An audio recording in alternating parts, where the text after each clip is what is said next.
Are you between 60 and 65 and you already know how much you have in superannuation and savings, but want to know how this compares to other people of the same age, and will it be enough to retire on? By the end of this video, you'll know how much Australians aged 60 to 64 typically have saved for retirement, how your savings compare, and what steps you can take to catch up if needed. We'll also explore the difference between net worth and superannuation savings, and I'll explain why understanding the difference between average and median is crucial when looking at retirement statistics. Welcome to the Retire Well Project. My name is Rob Bourne, and I'm a retired financial advisor with a passion for helping people navigate the complexities of building wealth for retirement. That includes growing your superannuation and other investments, including maximizing any entitlements to the age pension to help you live a comfortable retirement. Over the years, I've helped thousands of individuals and couples plan for retirement.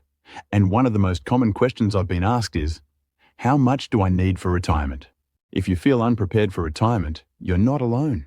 According to the Association of Superannuation Funds of Australia, ASFA, many Australians aged 60 to 64 feel they don't have enough superannuation or savings to retire comfortably.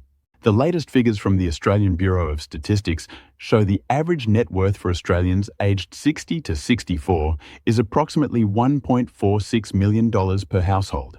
This includes all assets like property, superannuation, savings, and investments minus liabilities.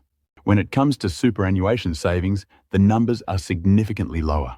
The average superannuation balance for Australians aged 60 to 64 is $380,000 for men and $300,000 for women, while the median superannuation balance is much lower, $205,000 for men and $154,000 for women.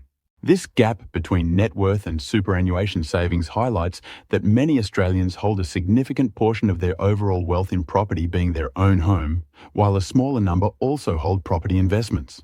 For some, this can present a challenge at retirement, with many choosing to downsize their home to gain access to much-needed funds to support their retirement. So what is the difference between net worth and superannuation savings? Your net worth is the total value of everything you own: your home, superannuation, investments, savings, minus your debts. It reflects your overall financial position. Superannuation savings, on the other hand, are just one component of your net worth. These are the funds specifically set aside for retirement, and they're often the most liquid and accessible source of retirement income. For example, if you have a home worth $800,000 and superannuation worth $300,000 plus other investments or savings worth $100,000 plus a mortgage of $200,000, then your net wealth would be $1 million. Understanding this distinction is critical, because while net worth reflects your overall wealth, superannuation is what most Australians will rely on for day-to-day living expenses in retirement. When looking at statistics, it's important to understand the difference between the average and the median, as these can paint very different pictures. The average is calculated by adding up all the values in a dataset and dividing by the number of values. The median, on the other hand, is the middle value. Half of people have more than this amount and half have less. Here's an example. Imagine 5 Australians saving for retirement.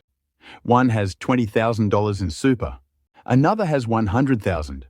The third has $300,000. The fourth has $500,000, and the last has $2 million. The average superannuation balance would be the total, $2,920,000 divided by 5, which is $584,000. Only one person holding $2 million has more than the average. The median value takes the figure in the middle, meaning that half of any number will have less and half will have more. The median gives a more accurate picture of what most Australians have saved because it isn't skewed by a small number of very high or low balances. According to ASFA's retirement standard as at December 2024, a couple needs around $73,000 per year to have a comfortable retirement, while a single needs around $52,000 per year. There are other estimates that suggest you need roughly 8 times your pre-retirement income as savings or superannuation to live a comfortable retirement. In retirement, your income needs should be less because you no longer have ongoing costs like commuting to work. Your mortgage should be paid off or a lot less than what it was while working, and your kids have left home, hopefully. To achieve this, ASFA say you need around $690,000 in super if you are a couple, or around $595,000 if you are single. I would question this because it does not take into account what people hold in savings or other investments outside of super. The age pension in Australia is a vital safety net for many Australians. From March 2025, the full age pension provides $29,874 per year for singles and $45,037 per year for couples. However, eligibility for the full pension depends on your income and assets. For many Australians, the age pension will form the foundation of their retirement income, supplemented by superannuation and other savings. If you are eligible for the full pension, it means for a couple to live a comfortable lifestyle. They will need to fund the difference between the suggested comfortable income required of around $73,000 and the $45,000 you receive in an age pension. The difference of $28,000 per year means you could have a lot less in superannuation or other investments to have a comfortable retirement.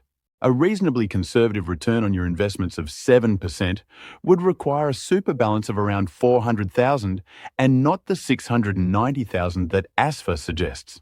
For a single person, it's a similar story. If the full age pension provides nearly $30,000 of the required $52,000 in income to have a comfortable retirement, then the difference of $22,000 per year would require a super balance of around $314,000 at a conservative return of 7% per annum. Both of these scenarios assume your super or overall investment balance remains the same over your retirement, which of course is far from reality, as people will likely spend more in their early years of retirement before slowing down in later years. But this could be offset by higher healthcare costs as we get older. What if you're behind? If you're approaching retirement and feel behind on your savings, don't panic. There are steps you can take to improve your financial position. Maximize super contributions. Take advantage of catch-up contributions if your super balance is low. Delay retirement. Working a few extra years can significantly boost your super balance and reduce the number of years you'll need to draw on it. Cut expenses. Redirect savings from unnecessary expenses into your super or other investments. Part-time work in retirement. Even a small income can make a big difference. Optimize investments. Ensure your super and other investments are in a diversified portfolio that balances growth and security. For many Australians, saving 8 times your pre-retirement income may feel out of reach. Instead, aim for 5 times your income, supplemented by the age pension. For example, if you earn $75,000 per year, aim for $375,000 in savings. If you earn $50,000 per year, aim for $250,000 in savings. These goals are more realistic and achievable for most Australians. Retirement planning can feel overwhelming, but it's never too late to take action. Whether you're ahead of the curve or playing catch-up, the key is to start planning today. If you're unsure where to begin, consider working with a financial professional to create a personalized plan. Everyone's situation is different, and the examples I've given in this video are only meant as a guide to see if you are on track to what you need. I hope this video has been helpful. If you have any comments, please drop them in the description below and subscribe to the channel if you would like to access our other videos. Thanks for watching.